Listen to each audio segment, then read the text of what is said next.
Très bien, donc je vais amorcer par la partie du concept de biodiversité, car comme Sandrine l'a dit, on a eu une approche un peu bottom-up, on est parti vraiment du concept de biodiversité, essayer de savoir de quoi on parle lorsqu'on parle de biodiversité. Alors c'est un concept qu'on entend énormément parler aujourd'hui, hein, que ce soit dans les politiques ou tout simplement dans les recherches liées à l'érosion de la biodiversité. Comment est-ce qu'elle est officiellement définie? Donc là, j'ai la définition de la Convention sur la diversité biologique qui a établi justement un premier périmètre autour du concept de biodiversité dans les années 80-90. Donc, elle est donc définie comme la variabilité, et j'insiste sur ce mot variabilité, des organismes vivants de toute origine, y compris entre autres les écosystèmes terrestres, marins et les autres écosystèmes aquatiques et les complexes écologiques dont ils font partie. Donc, ça comprend euh, la diversité intraspécifique, la diversité entre les espèces et celle des écosystèmes. Ce qu'on remarque avec cette définition, c'est qu'elle est très vaste.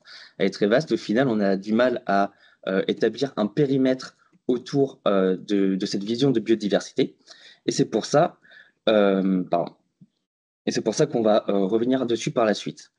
Dans un premier temps, moi, j'aimerais vous présenter ce graphique, qui est un schéma en fait explicatif qui a été fait par Darwin dans un ancien ouvrage, hein, The Origin of Species, donc en 1859.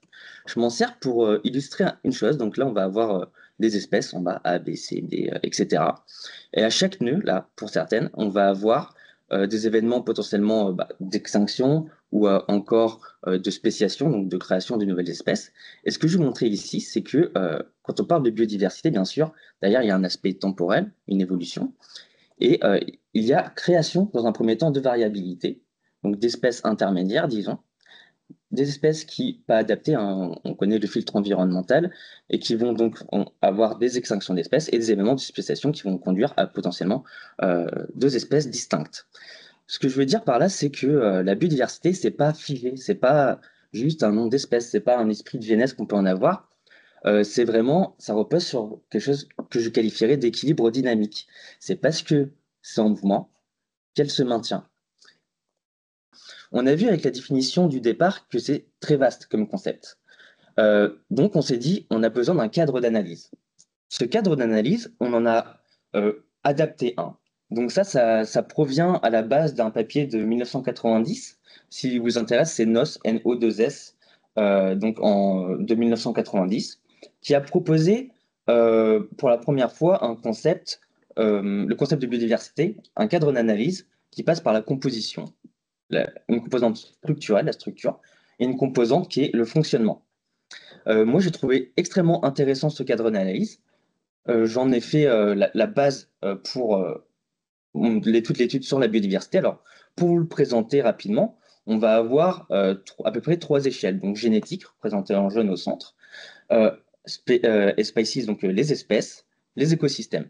Trois composantes qui sont liées entre elles, qui vont bien sûr influencer les unes sur les autres.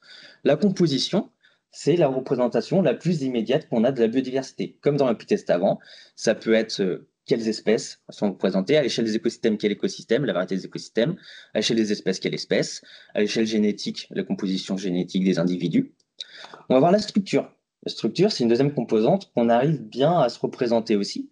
À l'échelle des écosystèmes, ça va être par exemple comment est-ce que les différents éléments compositionnels, donc on peut imaginer des patchs d'habitat, par exemple, comment est-ce que ça a arrangé? Voilà, il y a une mare, il y a un arbre, etc. C'est la structure à l'échelle du coup du paysage. Au niveau des espèces, par exemple, enfin, au niveau écosystème, j'entends aussi communauté, la structure dans les enfin, dans les communautés. Au niveau des espèces, on va plutôt être au niveau des populations. Et après, on va bien sûr tout ce qui va être structure génétique. Et de l'autre côté, le fonctionnement, qui va être un peu la résultante de la composition et de la structure. Donc, on va avoir ici tout ce qui va être processus écosystémique, tout ce qui va être processus interspécifique, par exemple les relations de prédation, hein, relations trophiques, qui sont peut-être les plus connues et ou encore les processus génétiques. Donc ce cadre est tout à fait important, je pense. Quand on s'attaque à la biodiversité, il ne faut pas y aller la biodiversité, il faut poser un cadre, savoir de quoi on parle et être clair sur les composantes ciblées. Ensuite, j'aimerais vous présenter, donc ça c'est quelque chose que je présente tout le temps, parce que moi je trouve que c'est très parlant. c'est un exemple de remise aussi en perspective quand on parle de biodiversité. Donc là, on a une métrique, disons, d'abondance. Donc là, on a de la biomasse, une estimation de la biomasse par grand taxon qui a été faite par Baron et al. En 2018. Donc, ce qu'on voit ici, c'est que l'écrasante majorité en termes de biomasse en carbone, c'est les plantes. Et là, j'attire votre attention, c'est qu'après, on voit les bactéries, les fungi, donc les champignons, les archées, même en dessous, on a les protistes. Et dans le petit carré qu'on a en bas, on a la partie droite, donc qui comprend les animaux. Déjà, première chose, c'est que d'un point de vue abondance, biomasse, on a quand même une grande partie de la biodiversité qui est, entre parenthèses, invisible, qui demande souvent des méthodes analytiques pour être observée. Ensuite, on a la biomasse animale, représentée majoritairement par les arthropodes, les poissons, dans une moindre mesure les annélides, les mollusques, etc. Et là où j'attire votre attention, c'est que dans le petit carré en bas, donc on a la biomasse que nous, on représente. On a du coup la biomasse des animaux d'élevage, supérieure à la nôtre.